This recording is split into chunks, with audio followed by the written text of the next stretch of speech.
Diawali dengan MC kita sang pendekar pedang ireng yaitu Guts. Terlihat Guts lagi skibidi pop-pop sama seorang wanita boha yang kolai-kolai abis cuy. Nah tapi entah gimana konsepnya, wanita kolai ini malah tiba-tiba berubah jadi puzzle wewe gombel yang kita kenal dengan nama female puzzle cuy.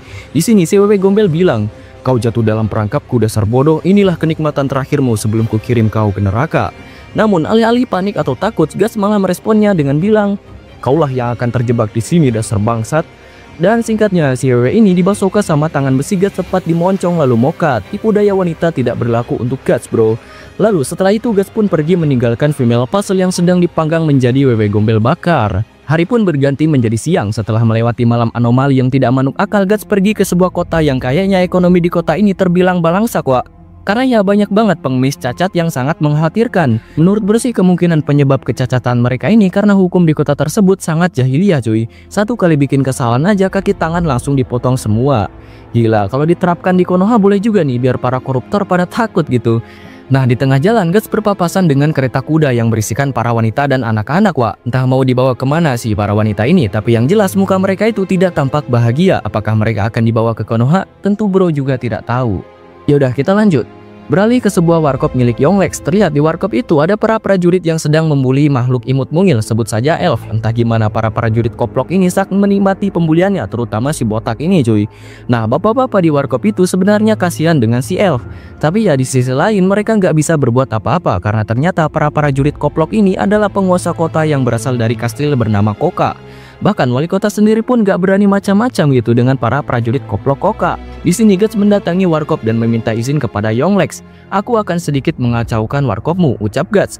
Lalu Guts mengeluarkan crossbow andalannya. Tanpa basa-basi Guts langsung mengheadshot si botak dan membantai habis para prajurit koplok yang sok jagoan ini cuy. Nah di sini Guts menyisakan satu prajurit, sebut saja Jamal. Guts bilang ke Jamal, "Kau salah satu preman dari kastil kota kan?" Nah si Jamal sempat kayak orang cacingan ketika ditanya, jadi harus didedet-dedet dulu baru bau ngomong cuy. Benar tuan," ucap Jamal sambil ketakutan. Guts pun membalas, "Baik kalau begitu, bisa kau antarkan pesanku kepada bosmu?" "Pesan apa?" "Pendekar pedang ireng telah tiba, itu saja." "Apa? Pendekar pedang ireng?"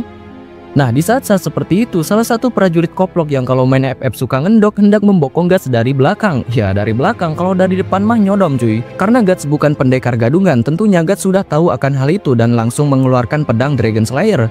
Dalam satu tebasan si prajurit koplok langsung cosplay Gojo cuy. Pedang itu sangat gelo, itu terlalu kasar untuk disebut sebuah pedang, masih tebal, berat dan terlalu kasar. Ya itu seperti tumpukan besi yang masih mentah. Karena sudah tidak ada lagi lawan yang sepadan, Guts pun pergi meninggalkan warkop Yonglex. Merasa tertolong, si elf pun mengikuti Guts. Di sini si elf memperkenalkan diri. "Namaku Pak, senang bertemu denganmu. Jadi gini, aku lagi di rombongan pameran keliling. Tapi kami diserang para bandit brengsek itu. Aku dikurung dan direndam dalam botol amer. Untung aja aku masih hidup. Kota ini beberapa kali diserang, maka dari itu wali kota pun membuat kesepakatan dengan mereka. Namun setelah insiden tadi, kemungkinan mereka akan kembali menyerang dan ketika kau ditangkap, kau akan dipotong-potong jadi beberapa bagian." Namun Guts tidak peduli dengan bacotan Pak dan hanya meresponnya dengan simpel, "Jangan sentuh aku akan meremukanmu." Di tengah-tengah perbacotan, tiba-tiba Guts dikepung oleh para prajurit kota yang udah standby di gerbang cuy. Singkatnya Guts pun dibawa ke penjara dan disiksa oleh si Algojo botak. Botak lagi. Di sini si botak bersikeras ingin Guts merasa kesakitan dan berteriak gitu. Nah karena si Algojo botak terus-terusan nyocot gak jelas, Guts muak lalu meludahi muka Algojo botak dengan darah. Marah karena wajah gantengnya diludahi, si Algojo botak pun bersiap-siap mengeluarkan ultimate-nya. Namun sebelum sempat multi, tiba-tiba wali kota bermuka ladusing datang cuy. Dengan nada soft spoken beliau berkata, "Sudah cukup untuk saat ini. Orang asing, kau telah melakukan hal yang mengerikan. Karena kau telah membunuh para prajurit koplok itu, kota ini bisa-bisa dihancurkan." Respon Guts, "Maksudmu orang-orang yang ada di warkop Yonglex? Mereka itu cuma bebegik sawah." Mendengar ucapan Guts tadi, wali kota merenung dan sedikit menjelaskan bahwa pemimpin para prajurit koplok itu sangatlah mengerikan. Dia bukan makhluk yang bisa dipahami manusia. Tidak ada manusia yang bisa membunuhnya. Mendengar bacotan wali kota yang terlalu dilebih-lebihkan, Guts pun bilang, "Maka dari itu kau membuat kesepakatan dengan dia. Aku tahu tentang monster itu, tentang monster pemakan daging manusia. Aku melihatnya saat melewati gerbang kota, ada banyak anak-anak dan wanita." Anjay, ternyata para waria alias wanita dan anak-anak ceria yang kita lihat di awal tadi dijadikan pakan untuk pemimpin prajurit koplok. Gelo. Saat dikasih fakta sama Guts, si wali kota ini bukannya mikir bahwa perbuatannya salah dan egois, ia malah playing victim dan pura-pura jantungan cuy. Emang bangke orang tua ini. Setelah itu wali kota menyuruh si botak untuk melanjutkan lagi penyiksaannya terhadap Guts, dan di sini wali kota bersiap pergi ke kastil Koka. Niatnya sih meminta pengampunan kepada pemimpin prajurit bangke cuy, agar kota yang ia tinggali nggak diserang gitu. Beralih ke kastil Koka, si Jamal yang kita lihat di awal tadi menyampaikan pesan kepada bosnya yang sedang mukbang. Si Jamal berkata bahwa pendekar pedang ireng telah tiba. Dia membawa pedang yang lebih tinggi dari tubuhnya, berpakaian serba hitam dan punya wajah handsome. Nah, tampak bosnya di sini kayak udah tahu siapa Guts. Ya ngira-ngira doang cuy. Tak lama kemudian si wali kota bangke sampai di kastil Koka. Di sini wali kota meminta pengampunan maaf. Ia berjanji akan memberikan lebih banyak emas dan tawanan, bahkan sampai dilipat gandakan asal kota yang ia tinggali nggak dihancurkan. Namun di sini respon si bos malah sebaliknya. Ia bilang kalau wali kota hanya mengkhawatirkan diri sendiri sambil mengketepel sepotong daging. Tapi bukan daging biasa wak, melainkan daging telinga manusia. Anjir, Sumhanto cok. Si bos bilang, emas dan tawanan, aku tidak peduli dengan itu semua. Yang aku inginkan hanyalah melihat manusia terbakar, tulang yang retak ditimpa tapal kuda, dan jeritan-derita manusia. Bahkan aku tidak butuh satu alasan pun, tidak sama sekali. Setelah itu, wali kota bangke diseret oleh Amtek si bos. Ya kemungkinan bakal dibunuh wak. Peduli amat sih gua sama orang tua ini, lebih baik mati aja sih. Kembali dengan Guts yang tepar setelah disiksa sama si botak. Di sini Guts sempat berhalusinasi melihat bayi cacat yang wajahnya itu dipenuhi dengan borok. Dan tampak Guts mengenali bayi itu. Guts berteriak, "Menjauh dariku!" Namun tiba-tiba Puck datang sambil membawa sebuah kunci buat ngebebasin Guts. Puck bertanya, "Kenapa kau berteriak? Apa kau mengalami mimpi buruk?" Ya tapi lagi-lagi respon Guts ini cuman diam doang cuy. BTW si Puck itu nyebur ke air kencingnya Guts, jadi ya rada bau gitu. Puck mencoba menyentuh Guts, tapi lagi-lagi ia marah gak jelas. Di sini Puck bilang kalau ia hanya ingin menyembuhkan luka-luka Guts, karena para elf punya rasa tanggung jawab tinggi, jadi harus membalas budi. Setelah menyembuhkan semua luka-luka Guts, Puck sempat aneh melihat tanda cap yang ada di leher Guts. Ia bertanya, "Ini yang ada di lehermu apaan cok? Kok keren banget tatonya?" Guts pun menjawab, "Kau terlalu banyak bacot, kau akan segera tahu. Sebentar lagi dia akan kesini untuk membunuhku dan membakar habis kota ini." Puck pun bilang, "Apa kau berniat melibatkan semua orang-orang di kota ini?"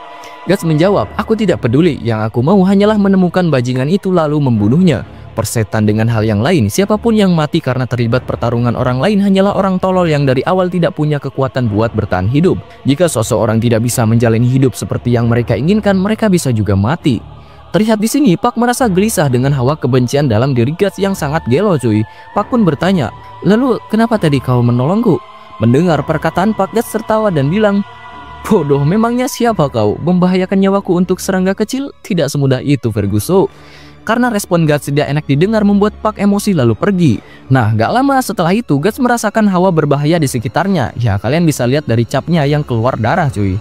Beralih di kota, terlihat kota udah diserang sama para prajurit koplok. Kekacauan di mana-mana, bangunan terbakar dan banyak orang mati terbantai. Kalian bisa lihat di sini kelakuan si bos yang sangat biadab. Ketawa-tawa anjir, sakit emang. Saat para prajurit koplok melanjutkan pembantaian, mereka semua dikagetkan dengan Guts yang tiba-tiba muncul dari gundukan mayat. Dengan skill crossbow cetas-cetos lalu dikombo dengan Dragon Slayer, gong serang. Guts dengan mudahnya membantai para prajurit koplok itu cuy. Dan di sini jugalah kita akan melihat baywan antar Guts versus bos prajurit koplok. Ya biar lebih enak kita sebut saja si bos ini dengan nama Snake Lord cuy. Sebelum bertarung, Snake Lord bilang, "Jadi kau pendekar pedang ireng, orang yang telah memburu kami para apostle. Aku tidak tahu apa yang kau cari. Aku tidak tahu apa yang kau ingin capai. Tapi manusia biasa sepertimu berani menantang kami adalah sebuah kebodohan hakiki." Dengan sangat pede, Snake Lord pun mulai menyerang Guts. Karena si Snake Lord ini skillnya amatiran membuat ia dengan mudah ditumbangkan. Bahkan sampai 2 kali, cuman pakai crossbow doang wak. Sepele. Nah ketika Guts akan mendekati si Snake Lord, tiba-tiba ia malah terpental oleh ekor segede gaban. Dan ternyata si Snake Lord berubah menjadi apostle berbentuk ular berkaki 4 wak. Anjir, tralalelo tralalar. Beliau pun bilang, "Percuma saja, manusia biasa sepertimu tidak akan bisa membunuhku. Kau akan kumakan hidup-hidup dasar sampah." Dan di sini Guts dikombo oleh Snake Lord dengan ekor segede gabannya. Guts dibontang-banting sana sini. Terlihat Guts yang babak belur hampir modar. Snake Lord pun bilang, "Kalian para manusia tidaklah lebih dari makanan, hanya sekedar untuk mengisi perut kami. Makanan harus bertindak seperti makanan." Dan dor, belum sempat melanjutkan bacotannya, si Snake Lord kena basuka oleh Guts sempat di kepala cuy. Mumpung si Snake Lord lagi oleng, Guts memanfaatkannya untuk mengambil Dragon Slayer dan langsung nebas si Snake Lord sampai jadi cosplay Gojo.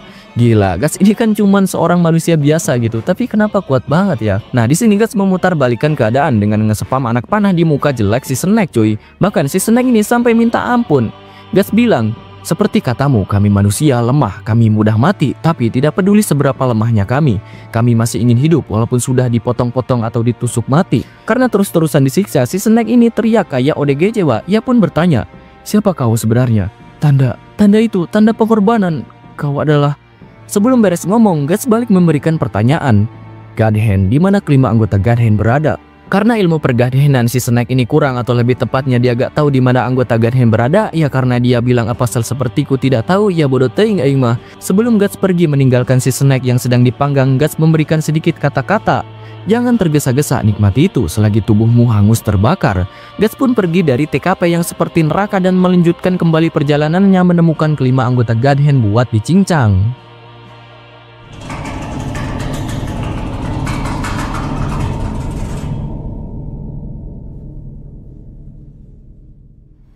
Ketika malam sudah poek, Guts berada di tengah-tengah hutan dan tampak Guts lagi mau tawuran sama para roh jahat. Ya, hal semacam ini emang udah biasa terjadi setiap malam bro. Menjelang pagi, setelah Guts membantai para roh bangke, Guts bertemu kembali dengan Pak. Tampak Pak heran karena setiap bertemu tubuh Guts itu selalu dipenuhi dengan luka. Pak bertanya, "Kau kenapa? Apa kau diserang serigala?" "Oh, luka sebelumnya kebuka lagi, mau aku obati?" Alih-alih meresponnya secara ramah, Guts justru malah bilang, "Aku tidak tertarik bawa-bawa peliharaan, dan aku tidak suka kau. Mereka tidak bisa melakukan apapun sendirian, mereka cuma jago bicara dan berisik seperti lalat. Itu membuatku ingin membejek mereka." Setelah melontarkan kata-kata kasih paham, Guts pun pergi meninggalkan si Pak yang udah kena mental cuy. Lanjut. Menjelang sore, langit yang awalnya cerah seketika poek jadi ireng karena hujan. Terlihat di sini Guts tetap melanjutkan perjalanannya walaupun hujan badai angin ribut. Nah, tak lama setelah itu, ada kereta kuda yang ditunggangi oleh seorang pendeta bersama anaknya. Pendeta itu menawari tumpangan pada Guts. Namun Guts menolak dengan alasan, "Para roh jahat memburunya, jikalau aku naik, si pendeta akan diikut diburu roh jahat juga." Ya, kurang lebih gitu. Nah, si pendeta ini bukannya takut, justru malah ketawa sambil bilang, "Tenang, jangan khawatir sobat, Tuhan di sisiku, ditambah lagi ada roh keberuntungan." Ya, karena dipaksa, Guts pun dengan sukarela naik kereta kuda sambil bilang, "Bodoh teuing aku mah kalau nanti dia ikut diserang roh jahat." Di dalam kereta ternyata ada Pak yang entah gimana bisa udah ada di sana. Nah, di sini Guts diberi sebuah amer buatan rumah oleh si gadis imut cuy. Setelah meminum amer, Guts diberi pertanyaan oleh si pendeta, "Luka-luka itu apa yang terjadi padamu?" Guts menjawab, "Udah dibilang roh jahat ngejar-ngejar gua." Si pendeta menjawab, "Hei, jangan menakut-nakuti putriku. Ngomong-ngomong, apa itu semacam pedang?" Guts menjawab, "Tidak, gua menggunakannya buat memasak." Si pendeta menebak dari penampilan kalau Guts ini adalah seorang tentara bayaran, pekerjaan yang sangat ia benci karena mencari nafkah dengan membunuh orang lain. Hidup dengan pedang, mati pun dengan pedang. Si pendeta bilang, "Ponakanku juga seperti itu, ia memilih hidup dengan jalan pedang dan segera meninggalkan rumahnya. 5 tahun kemudian ia dikabarkan tewas dalam pertempuran sebagai prajurit rendahan. Kalau saja ia tidak pergi, pasti sudah mempunyai keluarganya sendiri. Harusnya ia bisa menikmati kesenangan hidup yang sederhana." Tololnya dia. Menurut Guts tidak ada yang salah tentang itu, walaupun ia mati setidaknya ia melakukan apa yang dia inginkan. Dia pasti bahagia, tapi ketika kau mati berakhirlah sudah, tidak ada yang tersisa lagi, sama sekali tidak ada. Setelah ngobrol, Guts mulai mengantuk dan kalian bisa lihat di sini si bocil bernama Colette salting karena memberikan kehangatan selimut pada Guts. Anjir, Guts ini emang punya daya tarik gila, Wak. Bahkan bocil sekalipun dibuat baper modal diem. Nah, bangkainya baru aja tidur, Guts justru mengalami mimpi buruk. Di dalam mimpi, Guts bugil berada di suatu tempat aneh yang di situ ia sangat linglung kebingungan. Dan tampak orok cacat yang kita lihat sebelumnya datang kembali dengan wujud raksasa. Ih, takutnya. Karena panik, Guts langsung terbangun dan dengan refleks menusuk roh bangke bermata satu yang disebut inkubus. Roh yang terbuat dari air seksual dan darah orang mati. Nah, inkubus ini sering mengganggu orang tidur dengan mimpi buruk cuy. Sungguh merasakan dajal. Karena heran, si pendeta bertanya, "Roh jahat, jadi yang kau katakan sebelumnya itu benar?" Guts pun bilang, "Gimana sih Pak, lu percaya Tuhan tapi gak percaya sama roh jahat, iman lu kacau amat." Pak bertanya, "Kenapa kau bisa dikejar-kejar roh jahat?" Guts bilang, "Tanda, karena tanda ini memanggil mereka." Tiba-tiba saja setelah ngomongin tanda, tanda-tanda kemunculan para roh jahat pun terasa. Lalu Guts keluar dari kereta kuda. Ia merasa kalau tempat ini mungkin pernah ada pertempuran dan para roh jahat itu merasuki mayat-mayat korban perang. Terlihat kuda yang awalnya santai tiba-tiba jadi bertingkah gelo. Karena kudanya bertingkah aneh, Colette pun keluar berniat untuk menenangkan kuda, Wak. Nah, Guts yang melihat Colette keluar bilang, bocah tolol, kenapa lu keluar dari wagon? Dan tiba-tiba saja, sakit sih ini. Setelah itu mayat yang udah jadi tulang belulang bangkit kembali karena dirasuki roh jahat. Tanpa pikir panjang, Guts pun langsung menerjang dan membantai para mayat bangkai ini cuy. Dengan pedang Dragon Slayer-nya, Guts menggila brutal, tidak peduli musuhnya hidup atau mati, selagi bisa ditebas pokoknya digas. Pak yang bingung plus takut bersembunyi di dalam kereta kuda. Namun di situ Pak terkejut dengan penampakan si pendeta yang sangat mengerikan cuy. Pak memanggil Guts. Guts bilang, "Lu gak lihat gua lagi sip?" Bangke, sangat-sangat tidak terduga Colette yang sudah mati tubuhnya dirasuki roh jahat lalu memenggal bapaknya sendiri, Wak. Di tengah-tengah rasa kaget, Guts dihampiri oleh Colette dan tampak Guts diberi ilusi.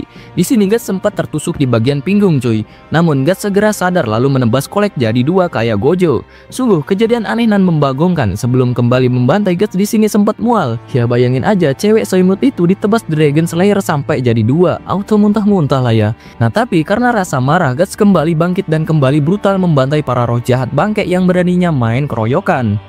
Fajar pun datang menyinari.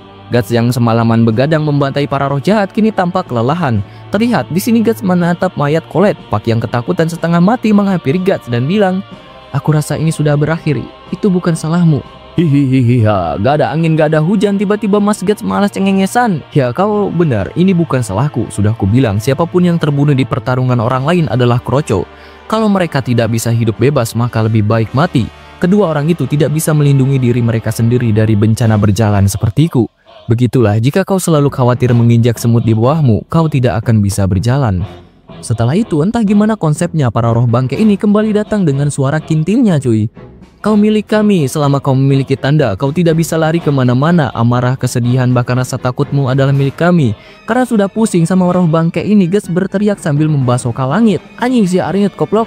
Ya, setelah merasakan stres sementara, Guts pun pergi dari hutan, melanjutkan kembali perjalanan membalas dendamnya. Setelah melihat semua kekacauan ini, Pak berkata, inilah dunia di mana Guts tinggal. Setelah itu, Pak pun mengikuti Guts.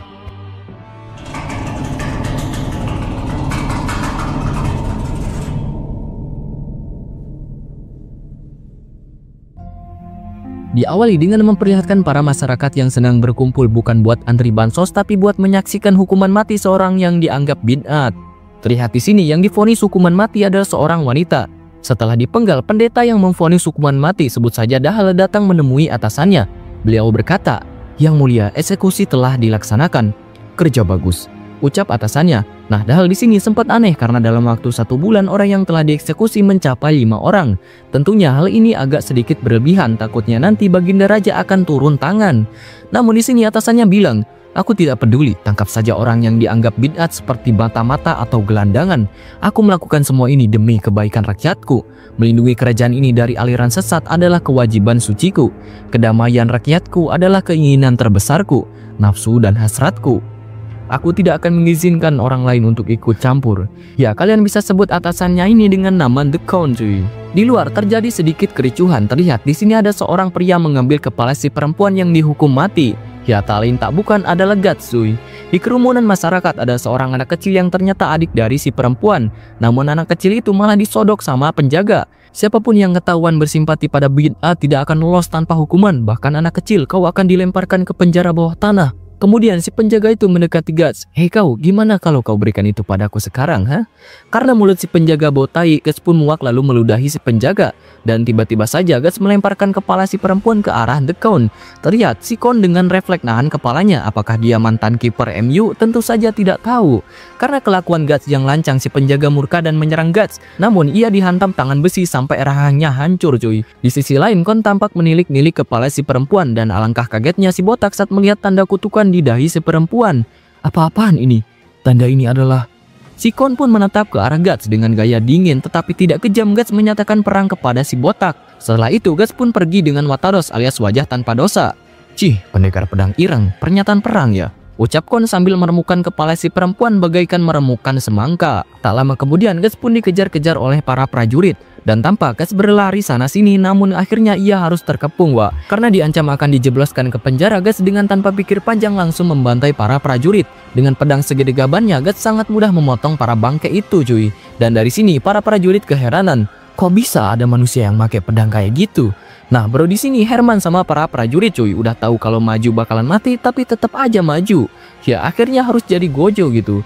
Di atas ternyata udah ada para pemanah, namun sebelum sempat mana mereka dibuat buta oleh cahaya kecil yang tak lain tak bukan adalah Pak. Dengan tanpa pikir panjang lagi, Guts langsung menebas para pemanah sampai roboh. Di sini Pak menghampiri Guts dan bilang, "Hei, aku nyelamatin nyawamu, aku melakukannya kan? Tampaknya sekarang kau berhutang padaku." Karena terlalu banyak bacot, si Pak ini ditangkap oleh salah satu prajurit. Namun pada saat itu juga tangan prajuritnya dipotong oleh Guts. "Kita impas," ucap Guts. Saat akan melanjutkan kembali bantai-bantai, Guts dihampiri jenderal dari para prajurit itu, sebut saja dengan nama Lord Zondrak. Terlihat ia punya badan gede plus full armor.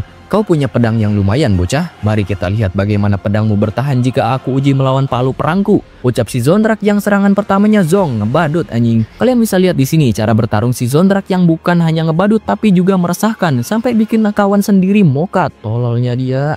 Karena terus-terusan diserang, Guts mulai terpojok sampai ke tembok. Zondrak pun bilang, "Hehehe, why? Kau tidak bisa lari lagi, paham? Ini bukan masalah besar atau tidak. Jika kau tidak bisa menggunakan pedangmu, maka itu tidak lebih dari barang." Si Zondrak pun dengan pede menghantamkan palunya. Terlihat juga Guts menahan palu si Zondrak dengan Dragon Slayer. Dua senjata raksasa yang saling adu mekanik dan alhasil peletak. Kantasia goblok. Palu si Zondrak yang katanya Warhammer justru malah hancur sampai kehancurannya menyebabkan helm si Zondrak pecah. Dan terlihat mata kiri si Zondrak jadi cacat, auto cosplay Dajjal. Guts pun membalas perkataan si Zondrak hanya dalam satu kata, "Setuju," sambil menendang kepalanya. Namun belum berakhir di situ, para prajurit ini terus-terusan berdatangan dan gak ada habis nyawa. Karena situasi gak menguntungkan apalagi Guts udah kelelahan, Guts memilih kabur dengan bom asap. Tampak di gorong-gorong ada seorang aki-aki yang meminta Guts untuk kabur lewat sana. Guts sempat bingung mau kabur kemana, gak ada pilihan lain, jadi Guts pun kabur lewat gorong-gorong. Tak lama kemudian Guts pun tiba di sebuah kota. Tampak penduduk kota itu sangat tidak ramah. Nah di sini si Aki menjelaskan bahwa orang-orang di sini saling curiga satu sama lain karena ketakutan mereka dituduh sebagai bid'at. Mereka menjadi waspada terhadap orang asing. Setelah itu Guts dan Pak sampai di rumah si Aki. Tampak rumah si Aki ini sangat menyeramkan. Banyak barang-barang aneh kayak tulang monyet, usus kuda, bayi bajang dan bahkan tengkorak manusia. Guts bilang, "Aku rasa jika seorang menuduhmu bid'at, kau akan kesulitan menjelaskan ini semua."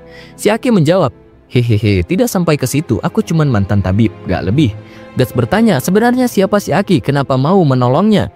Si Aki nyengeh lagi, "Hehehe, tadi aku melihat kau di tempat eksekusi. Apa kau memiliki dendam terhadap si Kon itu? Apakah balas dendam?" Tampak Guts kurang suka dengan sifat so asik si Aki. Dengan santai Guts menendang tongkat si Aki sampai kemudian jatuh. Pak bilang, "Hei kau berdebah, kenapa kau harus menendang dia kayak gitu?" Namun setelah itu Pak dibuat kaget dengan penampilan si Aki yang sangat gelo. Kalau Agus tangannya buntung, kalau ini kakinya buntung, bahkan wajahnya sendiri pun rusak parah cuy. Si Aki pun bilang, "Aku ingin kau membunuhnya, iblis itu. Aku ingin kau memotongnya berkeping-keping. Dia si Kon terkutuk itu, dia bukan manusia, dia iblis. Lihat aku, wajah ini, kaki ini. Iblis itu memotongnya sepotong demi sepotong dan memakannya." "Hehehe, kau tidak percaya ceritaku kan?" Guts menjawab, "Aku percaya padamu, atau lebih tepatnya aku tahu makhluk apa dia." Setelah itu si Aki pun hendak memperlihatkan sesuatu pada Guts. Dibuka pintu dan ya, Behelit, benda keramat dari tetesan ide kejahatan berbentuk telur berfitur wajah jelek, pemanggil kelima member God Hand.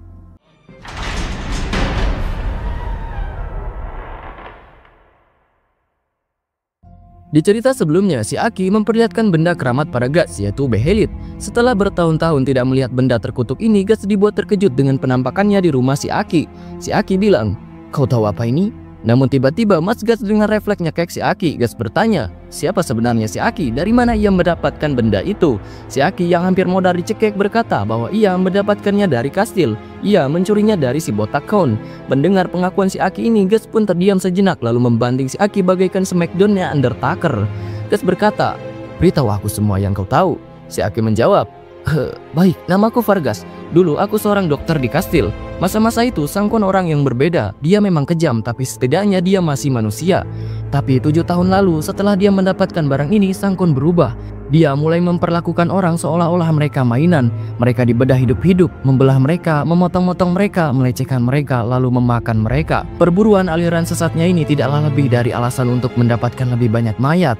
Aku tidak sanggup menjadi bagian dari permainannya. Jadi aku kabur dari kastil bersama istri dan kedua putraku. Namun sialnya kami tertangkap dalam perjalanan dan dimasukkan ke penjara. Lalu si iblis itu memotong-motongku. Tepat di depan mataku dia membunuh istri dan kedua putraku. Bahkan kejadian itu masih membekas dalam ingatanku sampai sekarang. Waktu itu aku bukanlah apa-apa selain budaknya rasa takut. Aku memakai obat yang aku sembunyikan untuk menyamarkan kematianku. Dan ketika peluang tiba, aku menyelinap pergi dari kastil membawa barang ini bersamaku. Ini semua sungguh absurd. Di sini si maksudnya si Vargas itu telah melakukan penelitian selama bertahun-tahun lamanya, namun tetap gak menemukan hasil tentang suluk-beluk benda ini cuy. Bahkan sampai palanya botak pun tetap gak ketemu hasil gitu. Nah di sini Guts yang sudah berpengalaman menjelaskan bahwa behelit ini digunakan sebagai kunci untuk membuka portal dunia lain yang sekarang tumpang tindih dengan dunia saat ini. Sebuah kunci pemanggil kelima iblis bangke yang telah memanipulasi sisi gelap sejarah umat manusia sejak zaman kuno. Ya, kelima iblis itu adalah para member Gunhand. Beralih di kastil, si Zondrak yang kalah setelah adu mekanik sama Guts terlihat gelo dan gak jelas parah wak. Teriak-teriak kayak ode gadget. Pendekar pedang ireng, pendekar pedang ireng. Aku akan membunuhmu. Nah, tak lama kemudian si botak alias The Khon datang bersama Dahal. Di sini Khon menyuruh Dahal agar semua orang keluar dari ruangan. Dahal sempat bingung dan memberi saran. Pamali berdua-duaan sama yang bukan muhrim, takut nanti rudal Khon mendobrak pantat Zondrak. Namun setelah melihat ekspresi The Khon yang sepek kakek Sugiono, si Dahal langsung takut dan dengan GC memerintahkan semua orang untuk keluar ruangan. Lalu setelah itu Khon menghampiri Zondrak yang lagi gelo, bentur-benturin palanya ke tembok. Sungguh strong, stres tak tertolong. Si Khon pun mencekek si Zondrak sambil bilang, "Kau membenci pendekar pedang ireng, bukan begitu?" Zondrak menjawab, "Ya, aku akan melakukan apa saja untuk membunuhnya." "Hehehe, baik kalau begitu aku akan mengabulkan keinginanmu," ucap Khon. Dan tiba-tiba saja sesosok iblis kunyuk keluar dari moncong si Khon. Bentuknya menyerupai anomali siput namun sangat menjijikan. "Alamak najisnya, bawalah bersamamu iblisku," ucap Khon sambil memasukkan iblis kunyuknya ke moncong Zondrak. Gelo. Di luar ada salah satu prajurit yang melaporkan bahwa lokasi persembunyian pendekar pedang ireng telah ditemukan.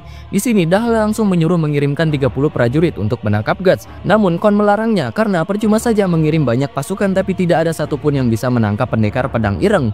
Bahkan saat tadi siang sudah tak terhitung jumlah pasukan yang mati sia-sia. Akan kesulitan untuk melakukan serangan dadakan jika mengirimkan terlalu banyak prajurit. Jadi ia punya rencana lain, yaitu mengirim Zondrak yang telah menjadi manusia setengah iblis. Beralih dengan Guts yang masih stay di rumah Vargas. Terlihat Pak yang sedang mengamati behelit sambil mainin mukanya bilang, "Sulit dipercaya, gak gerak sedikit pun. Tapi kalau dilihat dari dekat mukanya gak jelek-jelek amat. Ini benar-benar Belum beres ngomong Pak malah dibuat terkejut dengan mata behelit yang tiba-tiba terbuka cuy. Melihat itu Guts bilang, "Itu bukan karya seni, dia hidup." Pak menjawab, "Kenapa gak bilang sebelum aku memegangnya sialan?"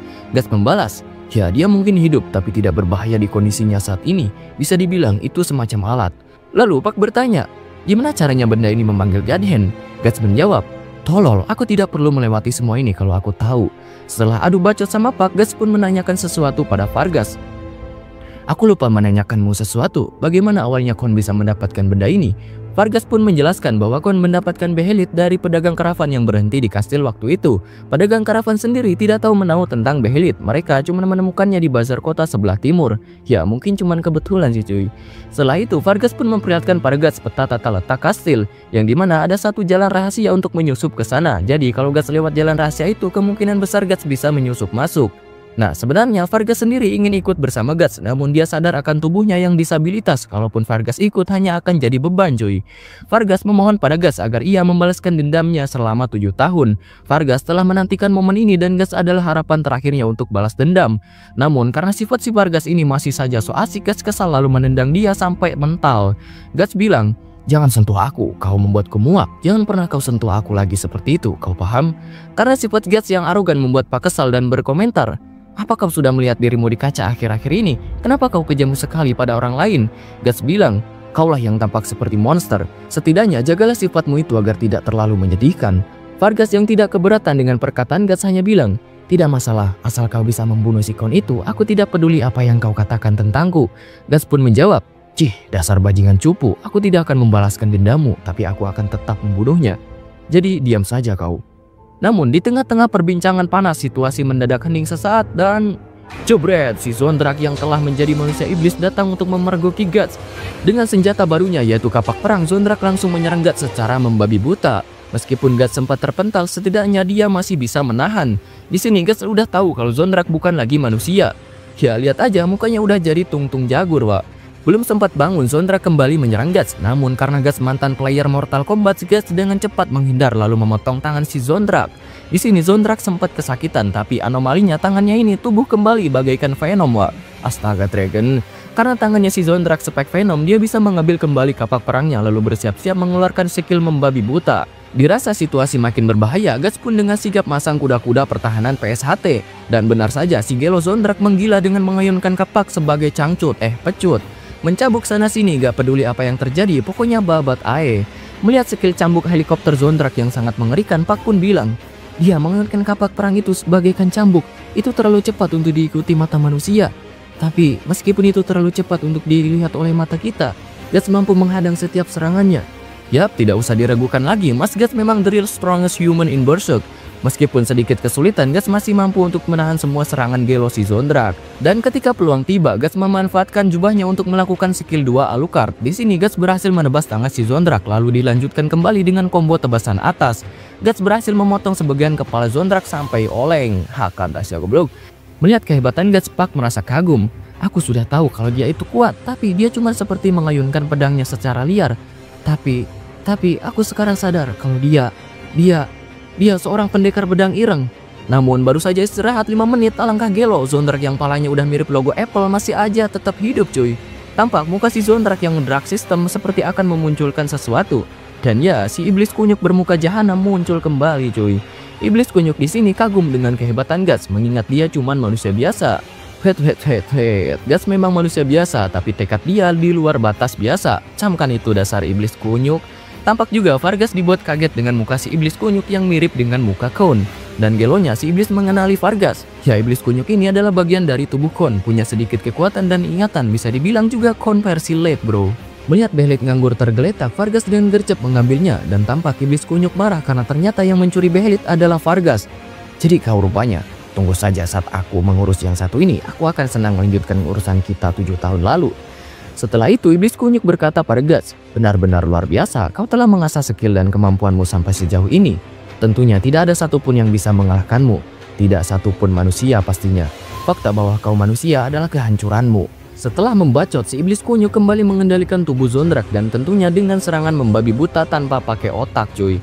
Karena serangan Zondrak yang gelo mengakibatkan runtuhnya atap rumah Vargas. Tentu bukan cuma atap yang runtuh, tapi seluruh rumahnya hancur. Cek aing juga apa kalau gelut pakai otak walau dikit. Nah, untungnya Guts berhasil kabur sebelum tertimbun reruntuhan. Tentunya lewat gorong-gorong. Anjir, lama-lama jadi tikus nih. Setelah melewati gorong-gorong dan udah nyampe di luar, Vargas di sini sempat bertanya, "Apa yang tadi itu, Sang Khorne?" Guts menjawab, "Tidak, itu bukan si Khorne, itu semacam iblisnya. Iblis kunyuk itu memakan seseorang memegang penuh atas tubuhnya dan pikirannya. Yang tersisa hanyalah keinginan untuk membunuh." Setelah itu, Guts pun berniat ingin pergi. Namun sebelum pergi, Guts meminta para Vargas untuk menyerahkan Behelit sebagai bayar di muka sebelum membalaskan dendamnya. Dan lagi pula, Vargas tidak memerlukan benda itu. Di sini Vargas sempat ragu-ragu memberikan Behelit karena kelemahan Guts pun APK atau ambil paksa. Di sini Guts langsung cabut dengan Watados alias wajah tanpa dosa. Nah, di sini kita diberi sedikit drama perpisahan Pak dan Vargas. "Kawanku, jaga dirimu baik-baik," ucap Pak. Vargas menjawab, "Pasti, dan kamu juga kawan kecilku, jaga dirimu baik-baik." Pak bilang lagi, "Asal kamu tahu, kamu itu orang yang baik. Awalnya aku kira kamu agak seram, tapi aku minta maaf." Vargas menjawab, "Tidak apa-apa, sana pergilah." Dan Pak pun ngomong lagi, "Satu lagi, aku pikir kau adalah seorang yang harus tetap hidup. Aku gak tahu banyak tentang kehidupan, tapi hidup untuk masa depan itu lebih baik daripada membalaskan dendam masa lalu." Gitu deh. Aku ngomong apa sih? Kayaknya aku terlalu terbawa perasaan. Oke, sampai jumpa, dadah. Setelah Pak pergi, Vargas tampak merasa bahagia sesaat. Namun tiba-tiba iblis kunyuk yang harusnya udah KO ternyata masih hidup. Iblis kunyuk pun langsung menangkap dan menyeret Vargas ke gorong-gorong lagi. Aduh, kasihan banget si Aki tua ini. Beralih dengan Guts yang telah sampai di tengah kota. Nah, di sini Pak membacot, "Hei Guts, kamu kasar sekali merebut Behelit begitu saja. Setidaknya antarkan dia ke tempat yang aman. Kenapa? Dia menolongmu tahu. Dia juga menunjukkan jalan ke kastil, bahkan dia memerimbung Behelit." Respon Guts, "Aku bisa lakukan itu sendiri. Ya, aku berterima kasih padanya untuk Behelit ini. Sungguh sangat berterima kasih, sampai kalau perlu aku merebutnya secara paksa." Karena Guts ini masih saja keras kepala, Pak menjelaskan bahwa Vargas dan Guts itu punya musuh yang sama, jadi bisa saja kalian bersekutu. Namun di sini Guts malah bilang, Kau ada-ada saja, bahkan aku menolaknya saat dia memohon-mohon. Aku tidak sudi membuang waktuku dengan bajingan sok kenal. Bisa-bisa aku ikut diseret ke jurang bersama dia. Itu juga berlaku padamu, dasar serangga. Setelah mendengarkan ucapan Guts ini, Pak tampak langsung mewek bahagia cuy. Nah, ketika Guts sampai di gang, dia mendengarkan para bapak-bapak yang sedang ngerumpi. Mereka ini lagi ngomongin seseorang yang akan dieksekusi, yang tak lain tak bukan adalah si Vargas, Wak. Guts yang mendengar itu seketika kaget dan langsung putar balik arah menuju bangunan runtuh. Tampak Guts sedang mempersiapkan alat tempurnya, mulai dari crossbow serta cannon arm yang semuanya dipersiapkan dengan matang. Nah, di saat-saat seperti itu, Pak malah ngebacot gak karuan. Dia meminta Guts untuk pergi menyelamatkan Vargas. Namun di sini Guts hanya diam gak menggubris sama sekali. Pak yang kesal karena dikacangin OTW pergi sambil bilang, Oke, aku paham. Aku akan pergi sekarang. Aku gak akan memintamu lagi. Setelah Pak pergi, Guts tiba-tiba teringat kembali dengan perkataan Vargas. Mohon balaskan dendamku. Aku memohon padamu. Karena sudah stres dihantui rasa bersalah, Guts pun melampiaskan amarahnya dengan cara memukul tembok sampai bolong. Beralih ke kastil, terlihat para masyarakat sedang berkumpul. Sekali lagi bukan buat antri bansos, melainkan menyaksikan eksekusi, dan benar saja yang dieksekusi adalah si Vargas cuy. Nah, terlihat juga ada Skon yang lagi ngising di singgah sana. Ia berkata pada Vargas, lama tidak bertemu Vargas, sudah berapa lama? 7 tahun ya? Melihat sifat Skon yang so asik ini, Vargas auto melotot penuh dendam. Melihat tatapan Vargas yang penuh dendam, Kon bilang, apa yang kau pelototi? Normalnya kami akan melakukan interogasi yang melelahkan, tapi kami lupakan saja semua itu dan langsung mengeksekusi. Kau harusnya bersyukur. Nah, Dahal di sini melapor pada Kon bahwa benda yang dimaksud tidak ada pada Vargas, dan tampak si Kon sudah punya firasat kalau yang mengambilnya adalah pendekar pedang ireng. Pak yang sudah sampai di tempat eksekusi tampak kebingungan. Sebenarnya dia ingin langsung menyelamatkan Vargas, tapi di sisi lain dia gak bisa berbuat apa-apa. Nah, di tengah rasa kebingungannya ini, tiba-tiba ia melihat Guts yang ternyata datang juga. Pak yang melihat Guts langsung gece menghampiri. Aku tahu kamu akan datang, kamu masih punya rasa kasihan. Jadi apa yang kamu mau lakukan? Sebaiknya kamu cepetan atau kawanku akan... Setelah mendengar perkataan dari Pak, Guts justru malah ketawa. Kau salah paham, aku datang untuk melihat dia mati. Nah, di sini alasan Guts gak maju selain karena gak mau, ternyata di balik bayangan gerbang kastil ada ratusan prajurit, yang artinya Kon hendak menjebak Guts dengan iming-iming penyelamatan Vargas. Di sini Guts berkata pada Pak, kau pikir seberapa mulia aku sampai mau masuk jebakan mereka? Kalau kau khawatir sampai segitunya, kenapa bukan kau saja yang nyelamatin dia? Pak pun menjawab, tapi mana bisa aku melakukan itu sendirian? Guts membalas, kalau gitu jangan banyak omong, sama halnya baginya orang biasa, orang cacat yang bahkan tidak bisa mengayunkan pedang. Konyol sekali kalau dia pikir bisa mengalahkan monster itu. Ada ambisi, ada harga yang harus dibayar. Tentu saja harganya akan lebih mahal jika kau mati sia-sia. Hasil dari ambisi yang terlalu tinggi adalah penghancuran diri. Nah, sepertinya perkataan Guts ini tertuju pada seseorang deh cuy. Dan tampak Pak yang gelisah karena merasakan hawa kebencian yang sangat gelo dalam diri Guts. Hawa kebencian ini terlalu panas, membakar seperti magma hitam. Apakah ini sumber kekuatan Guts? Di tempat eksekusi, Vargas terlihat udah siap buat dipenggal. Guts yang melihat itu bilang, dia harusnya tahu batasannya sendiri. Tikus harus hidup seperti tikus. Pak yang sudah pusing dengan tingkah Guts bilang, Kamu takut mengakui kalau kamu bertarung di pertempuran yang kalah. Kamu tidak mengakui kalau kamu mirip seperti dirinya. Terus kenapa kamu datang kemari? Kalau kamu gak peduli, ngapain kamu datang ke sini? Kalau kamu memang benci kepada kawanku. Di sini Guts kesal lalu mencekik Pak sambil bilang, kau terlalu banyak bicara. Kau tahu itu? Di mana elf sepertimu berbicara bebas seperti manusia? Namun tiba-tiba saja ekspresi Pak sangat bikin tidak tegaan, bahkan Guts sendiri sampai dibuat terpaku. Melihat Guts yang melamun, Pak pun dengan imut menggigit tangan Guts. Pantat gede, dasar bajingan egois. Nah, setelah itu Pak yang entah mau apa, dia ini dengan pede datang ke tempat eksekusi. Di sini tampak dirinya makin gelisah karena hawa kebencian orang-orang di sekitar, rasa takut yang bercampur aduk dengan kaldu bubuk.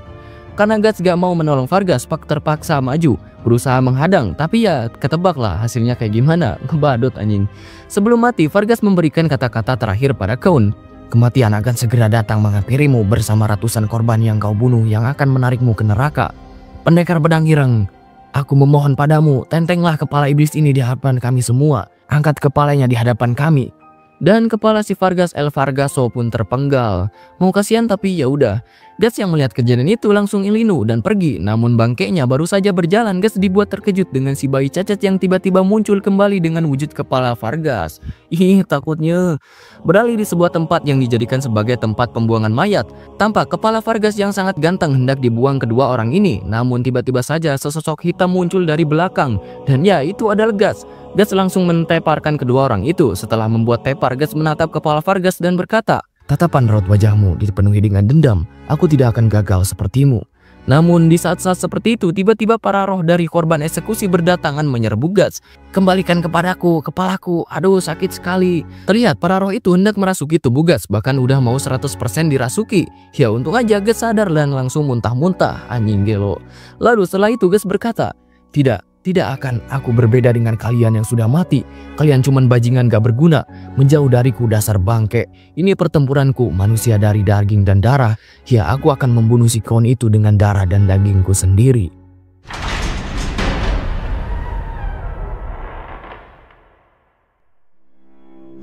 Ketika Guts sudah sampai di kastil, ia pun menyusup lewat jalan rahasia yang ditunjukkan oleh Vargas sebelumnya. Lalu beralih dengan si botak Kon. Tampak di sini Pak yang berusaha menolong Vargas malah berujung ditangkap dan dimasukkan ke sangkar burung beo. Pak yang masih teringat sama Vargas mewek karena merasa tidak bisa melakukan apapun. Bahkan sekarang pun dia merasa kebingungan dengan nasibnya sendiri. Namun entah gelo apa gimana, tiba-tiba saja Pak punya firasat kalau dia akan diberi makanan kue lapis tank top. Tapi alih-alih kue lapis tank top, Pak malah akan dijadikan peliharaan oleh seorang gadis cantik bernama Teresia. Nah, Teresia ini adalah anak tunggalnya si Kon. Sungguh tidak masuk akal, putrinya cantik, bapaknya burik. Bisa kita lihat, Teresia ini seperti gadis alo yang tidak pernah keluar kamar sama sekali. Alasan kenapa ia nggak pernah keluar kamar karena larangan dari bapaknya, yang dimana si Kon ini takut kalau putrinya keluar akan diincar oleh para sekte sesat. "Sabarlah sayang, aku tidak akan membiarkanmu keluar ke dunia yang tidak murni, yang dipenuhi aliran sesat." Nah, setelah ngebacot seperti ini, Kon mencoba memeluk Teresia, namun sungguh kasihan pelukannya ini malah ditolak begitu saja cuy. Entah karena wujud si Kon yang mengerikan atau apa lagi tuh. Kau masih tidak membiarkanku menyentuhmu." Setelah dicengin anaknya, Kon pun memutuskan buat pergi. Nah, ketika di luar, si Kon ini merasa stres dengan sifat anaknya yang selalu menghindar. Namun tak lama kemudian ekspresinya ini tiba-tiba berubah. "Hehehe, sudah datang ya." Gelo, tajam sekali insting si Kon ini sampai tahu kalau Guts telah menyusup ke kastil. Beralih dengan Guts yang masih di jalur rahasia, tampak Guts di sini dihadang oleh sosok Irang yang ternyata adalah si Zondrak. "Gobloknya orang tinggal mati aja susah." Guts berkata, "Dasar bajingan keras kepala." Zondrak menjawab, "Aku sudah menunggumu pendekar pedang ireng." Dan tanpa banyak lagi basa-basi, Zondrak dengan Gelo langsung bersiap menyerang Guts. Guts yang tidak mau menunggu lama-lama langsung membedil Zondrak dengan crossbow. Bisa dilihat di sini Zondrak terpojok sampai mulas setelah disepam anak panah berkali-kali. Namun Zondrak juga tidak selemah itu, ia balik memberikan serangan cambuk cangcut pada Guts. Tapi lagi-lagi serangannya ini zong, tas Guts yang GG atau Zondrak yang goblok. Lalu setelah itu Guts menarik pedangnya dan langsung menebas tubuh Zondrak sampai jadi dua. Setelah terbelah menjadi dua, Zondrak pun terjatuh. Melihat Zondrak yang oleng, Guts pun bergegas, namun bangkainya Guts terkena cangcut cambuk si Zondrak. Sungguh liar aing mah, dari tadi gak mati-mati. Di sini si iblis kunyuk yang mengendalikan tubuh Zondrak berkata, "Hehehe, itu sia-sia, tidak peduli seberapa banyak kau menebasku, aku hanya akan menegerasi tubuhku, terkecuali kau membelahku, lagi dan lagi." Guts yang mengetahui kalau kelemahan si iblis kunyuk ada pada kepala tanpa banyak lagi banyol langsung nebas hulunya. Dasar koplok, sudah immortal tapi tetap masih goblok. Setelah ditebas kepala, si iblis kunyuk ini nyangkut di pedang Guts dan terlihat dia mencoba untuk memakan tubuh Guts. Namun karena Guts mantan pemain baseball number 1, Guts langsung mendagorkan kepala si iblis ke tembok sampai penyok. Di saat-saat terakhir, si iblis kunyuk berkata, "Jangan berpikir semua ini berakhir, aku akan menunggumu di lantai atas." Guts yang peduli amat mendengar itu hanya diam sambil menatapnya. Tanpa karena serangan cambuk cangcut, Guts kehilangan banyak darah. Namun tekad Guts berkata, "Aku belum menyerah, tunggu saja dan lihatlah. Aku akan menusukmu. Aku akan menusuk kepalamu dengan pedang bajaku ini." Beralih ke kastil, terlihat Pak dan Teresia lagi ngomong-ngomong santuy. Awalnya sih Pak itu ngira kalau dia bakalan dijadikan makanan. Namun ternyata Teresia cuma ingin mengeluarkan Pak dari kandang beo. Setelah sedikit berkenalan dengan Pak, di sini Teresia menceritakan masa lalunya bahwa 7 tahun lalu ada kelompok kultus sekte sesat We Walk the Talk yang dimana para sekte ini menculik mamah Teresia. Para sekte meminta pada Kon untuk membebaskan ritual mereka, kalau menolak maka istrinya akan dimati. Namun mana mungkin hal itu bisa dibebaskan tanpa seizin dari raja, maka terpaksa sang Kon pun melarangnya. Tentu saja karena menolak tawaran kultus sekte sesat Wewak the Tok, istri atau Mama Teresia ini dijadikan persembahan untuk iblis Baphomet. Teresia bilang kalau bapaknya emang keras, tapi itu semua ia lakukan demi negeri tercintanya. Bahkan sebagai seorang ayah, sang Kon sangat bertanggung jawab. Tapi lama-lama Kon berubah, ia mulai memusnahkan para sekte sesat. Bahkan dia sendiri sudah tidak bisa membedakan antara yang sesat dan yang tidak. Malahan Kon seperti menikmati penyiksaan orang-orang random. Setelah menceritakan semua kejadian mengerikan dalam hidupnya, tiba-tiba Teresia nangis. Beralih di tengah kastil, terlihat ada dua penjaga yang sedang lembur. Namun alangkah kagetnya mereka ketika melihat Guts yang perintis lagi aura farming. Sebelum kedua penjaga ini menyerang, Guts langsung melemparkan kedua pisau tepat di muka mereka. Setelah itu Guts kembali merintis menuju tempat si Kon. Sesudah sampai dan tinggal satu langkah lagi menuju tempat Kon, Guts dihadang oleh 50 prajurit. Nah, di sini Dahal meminta Guts untuk berhenti dan menyerah secara tenang. Namun setelah melihat ekspresi Guts yang villain abis, Dahal auto kena mental dan langsung menyuruh para prajurit memanah Guts. Terlihat di sini ada banyak anak panah yang meleset menghampiri Guts. Namun karena Guts mantan top global Tigreal, Guts mampu menahan semua anak panah itu dengan menjadikan pedangnya sebagai tameng. Setelah para pemanah dibuat terheran-heran, Guts bersiap ambil posisi dan langsung maju menebas semuanya. Kalian bisa lihat di sini Guts dengan pedang Dragon Slayer menggila tebas arah sini. Bahkan Guts tampak mudah mengendalikan pedang segitiga ban ini, Wak. Dahal yang frustasi melihat para prajurit yang tidak becus mengeluarkan kartu andalannya, yaitu prajurit raksasa bernama Jericho. Nah, katanya si Jericho ini lebih kuat dari Zondrak yang pas masih jadi manusia. Dengan senjata lato-lato plus tameng, si Jericho maju menyerang Guts dari belakang. Di saat lato-latonya hampir mengenai Guts, Guts langsung refleks memutar arah tebasan kepada Jericho. Meskipun si Jericho menahan serangan Guts dengan tamengnya, tapi tetap saja mental ke tiang. Dan pada saat itu juga Guts langsung melakukan fatality sampai tiangnya runtuh dan si Jericho jadi gojo. Melihat power Guts yang sangat mengerikan, para prajurit auto kena mental dan kabur kocar kacir, cuy. Dahal yang sudah stres dengan ini semua masih saja menyuruh Guts untuk berhenti melakukan pembantaiannya. Dasar pendeta dongo, mana mungkin Guts sang kepala baja mau nurut dikatain begitu. Beralih ke kamar Teresia. Aduhai, ternyata si gadis cantik Minak Jinggo ini belum beres nangis, cuy. Di sini Teresia bertanya pada Pak, rasanya terbang itu kayak gimana? Pak bilang kalau rasanya biasa saja, seperti terbangnya burung papilo. Nah, sebenarnya Teresia ingin sekali pergi keluar, namun ia dilarang oleh Papa. Papa bilang kalau di luar sana masih banyak berkeliaran sekte sesat. Pak yang melihat tatapan mata Teresia yang dipenuhi rasa suntuk berniat untuk mengajak keluar. Namun tiba-tiba saja di luar terjadi kerusuhan. Ada sekelompok prajurit yang sedang berkumpul untuk menangkap seorang yang katanya adalah pencuri. Ya, pencuri yang dimaksud itu adalah Guts. Pak yang mendengar percakapan para prajurit bergegas untuk menemui Guts. Namun Teresia di sini melarangnya karena takut terjadi apa-apa pada Pak. Merasa Teresia terlalu khawatir, Pak pun bilang kalau dia akan baik-baik saja karena dia punya pengalaman tempur nyata. Lalu setelah itu Pak pun pergi. Sebelum pergi, Pak berjanji pada Teresia kalau dia akan kembali dan membawa Teresia keluar dari kamarnya. Teresia yang mendengar itu auto senang lah. Kembali pada Guts, terlihat di sini Dahal yang kurang ajar ditendang oleh Guts sampai moncongnya berdarah-darah. Dan terlihat juga Guts sudah mau berhadapan dengan si Kon. Dengan wajah sepek babi Afrika, Kon bilang, "Sini, uji aku dengan kekuatanmu." Guts yang sudah muak dengan si Kon hanya diam menatap penuh dendam. Di tengah tatapan ini tiba-tiba ada sesuatu yang muncul dari dalam tanah. Untung saja Guts tetap masih refleks menahannya. Dan benar saja sesuatu menjijikan itu adalah ekornya si Kon. Karena melihat potensi Guts yang gak main-main, Kon pun mulai serius. Di sini dia langsung berubah menjadi puzzle berbentuk lintah Tsunade. Sangat besar, sangat kuat, dan tentunya menjijikan. Guts yang melihat itu tanpa pikir panjang lagi auto membacoki tubuh Kon. Namun anjir si Alan, tubuh Kon ini kembali regenerasi. Terlihat juga karena tubuh apostel si Kon ini lumayan montok kayak ayam kampus, membuat bangunan di sekitar bergoyang-goyang. Guts yang merasa kalau tetap adu bacok akan sia-sia, jadi dia mengatur strategi. Di sisi lain, Teresia yang lagi di kamar dibuat panik dengan gempa berskala lokal. Tampak di sini Teresia ingin keluar dari kamarnya, namun masih ragu-ragu. Kalau gak keluar bakalan modar, jadi gak ada pilihan lain. Teresia pun menguatkan tekad lalu OTW duniaku. Anjay gas kenter. Kembali dengan Guts yang berlarian sana-sini sambil berusaha menghindari serangan Kon yang gelo mampus. Setelah berhasil menggocek, Guts menghampiri si Dahal yang hendak kabur. Entah mau digimanain si Dahal ini. Tak lama setelah itu Kon menyadari kalau Guts bersembunyi di balik tiang. Langsung tanpa bacot lagi Kon menghancurkan tiang. Namun ternyata yang digeprek Kon ini bukanlah Guts, melainkan si Dahal. Akan tak Dahal. Dan tiba-tiba dari samping Guts langsung menerjang Kon.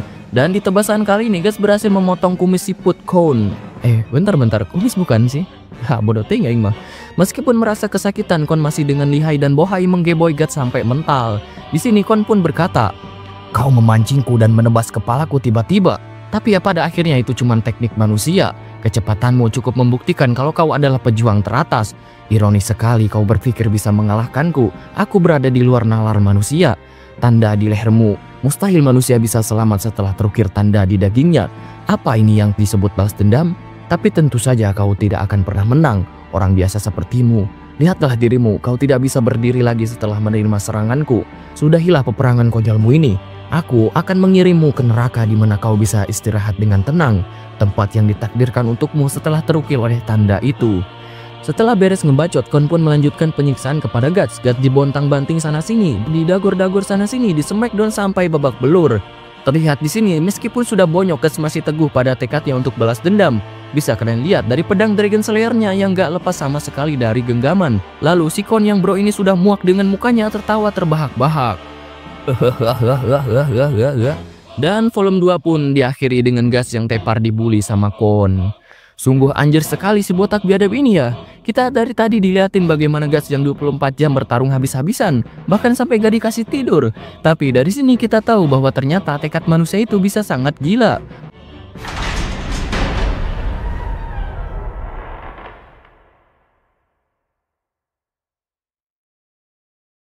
Setelah Guts diserang bertubi-tubi di smackdown sana-sini sama Kon, tampak tubuh Guts udah bonyok mampus cuy. Pak yang gelisah meminta Guts untuk bangkit kembali. Ia gak percaya sosok Guts si manusia kepala baja akan mati begitu saja. Nah di sini Kon bilang kalau Guts itu rapuh, ia sudah mencapai batas tubuh manusianya. Namun Pak yang merasa kata-kata Kon ini kurang ajar bilang bahwasanya Kon lah yang rapuh. Dahulu saja ia juga dimanfaatkan oleh manusia seperti Guts. Bahkan setelah kematian istrinya, Kon malah semena-mena menggunakan otoritasnya sendiri untuk melarikan diri dari kenyataan sakit hatinya. Kalaupun ada manusia rapuh, itu adalah Kon sendiri. Kawannya mengira bahwa kecerdasan Pak ini sama halnya dengan burung atau tupai memaklumi omong kosongnya dan membiarkan Pak hidup. Namun karena Pak yang tiba-tiba hendak membawa kabur Behelit dari kantong Guts, seketika itu juga si botak Kon marah wak. Melihat pergerakan Kon yang lambat membuat Pak bisa menggocek lalu membawa Behelit terbang. Kon yang gedek karena Behelit yang hendak dicuri langsung mengambil batu dan melemparkannya pada Pak. Nah ketika Kon akan membejek Pak, tiba-tiba saja si gadis cantik Minak Jinggo alias Teresia datang cuy. Di sini Teresia hendak menolong Pak, namun ketika melihat sosok makhluk jadi-jadian yang ternyata adalah papahnya, seketika Teresia pun ketakutan dan langsung kabur bersembunyi ke tiang. Setelah menyaksikan ekspresi anaknya yang seperti itu, sang Kon sedih malu, namun seketika moodnya ini berubah cuy. Ia langsung dengan angry melotot pada Pak dan bersiap menerkamnya. Pak yang melihat wajah Kon mirip juri kolong jembatan membuat Pak diam terpaku. Bahkan saat ia akan diterkam, tubuhnya itu gak bisa gerak sama sekali. Nah tapi di saat nyawa Pak ini di ujung rambut, 3 bilah pisau tiba-tiba menerjang muka jelek si Kon. Tentu saja serangan dadakan ini berasal dari Guts yang sudah bangkit kembali. Bisa kalian lihat keadaan fisik Guts yang bonyok mampus masih dengan gagah berani menantang Kon untuk duel. Pak yang melihat Guts masih hidup auto nangis bahagia cuy. Dari awal Pak yakin kalau Guts itu belum akan mati karena Pak tahu kalau Guts adalah pendekar pedang ireng. Setelah itu Guts menyuruh Pak untuk menyingkir karena ia akan mulai gelut kembali. Nah di sini Pak meminta Guts agar jangan gegabah atau nanti Guts akan mokat. Namun siapa peduli ketika sang Black Swordman bertindak, nggak akan ada satupun makhluk yang bisa menghentikannya. Saat berhadapan dengan Kon, Guts bilang tidak ada masalah sama sekali, hanya 2 atau 3 tulang patah. Kalau Kon ingin Guts mati, maka ia harus menemukan tengkorak atau menusuk hatinya. Namun Guts merasa kalau Kon ini nggak akan bisa melakukan itu semua karena dia sendiri lambat bagaikan siput Amazon. Kon yang merasa diejek auto ngamuk menyerang Guts. Nah tapi entah gimana konsepnya, Mas Guts justru malah ngasih badan ketika diserang sama Kon. Dan karena serangan ini Guts terpental ke tiang sampai muntah darah cuy. Melihat Guts yang bonyok, Pak bilang kalau dia akan mati. Nah saat si Kon akan menyerang kembali, Guts dengan tiba-tiba menarik Teresia yang bersembunyi di balik tiang. Melihat anaknya itu, Kon langsung menghentikan serangannya. Nah di saat Kon lagi pelongo-pelongo, Guts tanpa banyak lagi nunggu langsung menembakkan meriam dari tangan besi. Setelah menerima tembakan meriam, Kon auto oleng. Alamak panggil bombe. Di saat itu juga Guts memanfaatkan situasi untuk mengambil pedang Dragon Slayer. Namun alangkah bangke jari jemarinya ini justru malah dark system cuy. Melihat jarinya nggak bisa diandalkan, Guts dengan gelo mengangkat pedang Dragon Slayer menggunakan gigi. Dan sering pala si Kon pun terbelah cok. Bayangin loh bro, pedang pembunuh naga yang punya bobot ratusan kilogram diangkat pakai gigi. Kalau bro yang angkat auto rontok sih. Nah sesudah melihat momen epic tadi, Pak baru sadar kalau ternyata Guts telah memperhitungkan semuanya dari awal. Bukan karena dia bego ngasih badan atau gimana, tapi buat ngatur strategi ngalahin Kon dengan jadiin anaknya sebagai sandera. WKWK, ternyata Mas Gas pintar juga. Lalu setelah itu Gas menghampiri kepala jadi-jadian Kon. Terlihat ekspresi si Kon sangat ngenas mampus cuy. Dan ketika Gas menusukkan belatih di mukanya, ia merengek kesakitan. Tah sia rasain di comeback Mamang Gas. Pak yang melihat itu meminta Gas untuk berhenti menyiksa Kon di depan anaknya. Gas yang merasa kata-kata Pak ini naif bilang, "Demer, jika kau menghalangi aku akan membunuhmu." Lalu setelah itu Gas mengangkat kepala Kon dan memperlihatkannya pada Teresia. Terlihat di sini ekspresi si Kon seperti malu-malu anjing cuy. Lalu tiba-tiba saja Mas Gas kesetanan nusuk-nusukin muka Kon dengan brutalnya. "Lihatlah baik-baik pada tubuh yang tidak bisa mati ini. Luar biasa, kau sangat-sangat manusia super. Kau sangat tidak mati benar." Nah, di saat tusukan yang terakhir Gas malah kepleset karena belatihnya patah cuy. Setelah kepleset, Mas Gas justru malah ketawa tiwi.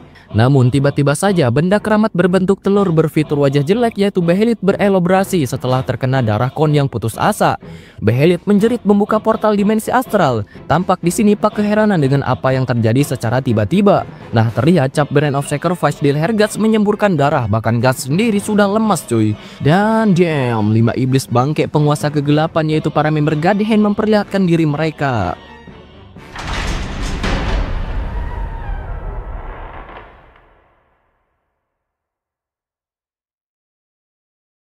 Setelah Behelit membuka portal dunia astral, terlihat dari luar bentuk dimensinya seperti gelombang tornado. Nah, orang-orang di sana terlihat heran dengan penampakan tersebut cuy.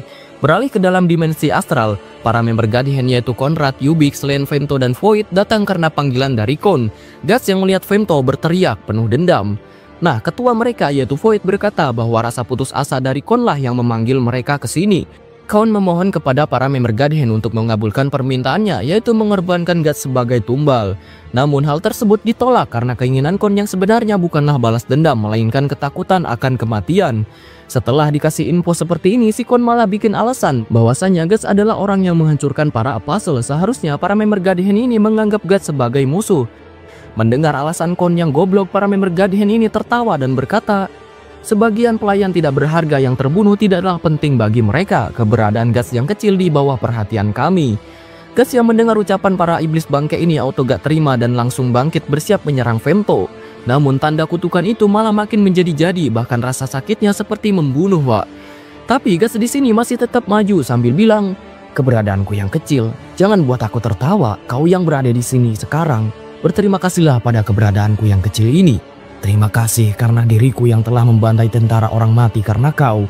Terima kasih pada diriku yang telah menggeliat di darahku sendiri. Kau berdiri sambil terbang seperti kau semacam makhluk saleh, Griffith." Dengan perlahan-lahan Gas mulai mendekati Femto, namun ketika beberapa langkah lagi tanda kutukannya malah semakin gila nyemburin darah. Femto yang melihat itu menjelaskan bahwa tanda kutukan akan merespon rasa sakit jika di sekitarnya ada iblis. Akan semakin sakit lagi jika iblis itu semakin kuat, bahkan rasa sakitnya bisa saja membunuh. Gas yang terus-menerus merasa sakit hampir dibuat gak sadarkan diri cuy. Namun karena tekadnya yang membara, Gas bangkit dan langsung menyerang Femto. Namun bangke alangkah bangke si Femto bangke menggunakan teknik Shinra Tensei untuk memblokir Gas sampai mental.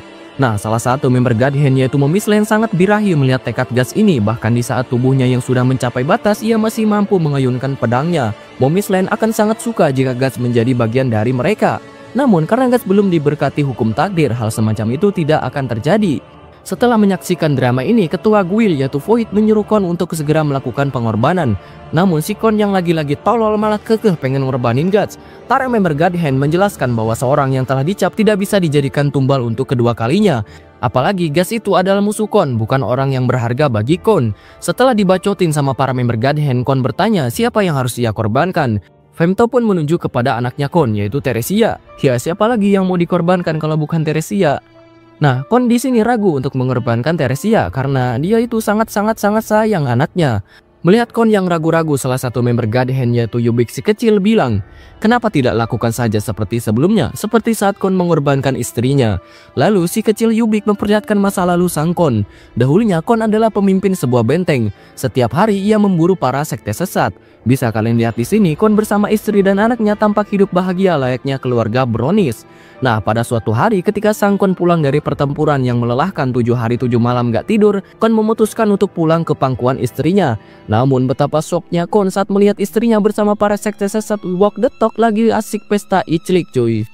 Dasar istri dongo, suami berjuang mati-matian malah asik ngentot-ngentotan, goblok.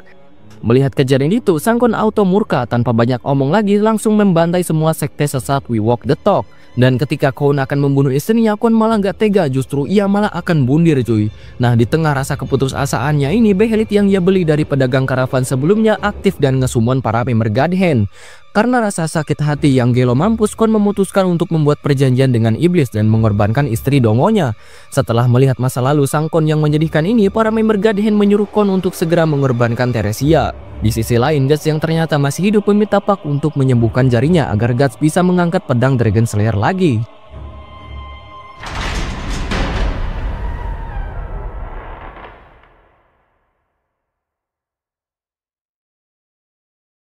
Sesaat kita diperlihatkan masa lalu Guts dengan Femto, yang dimana Femto adalah sahabat Guts. Kedua orang ini sudah seperti saudara yang saling melengkapi.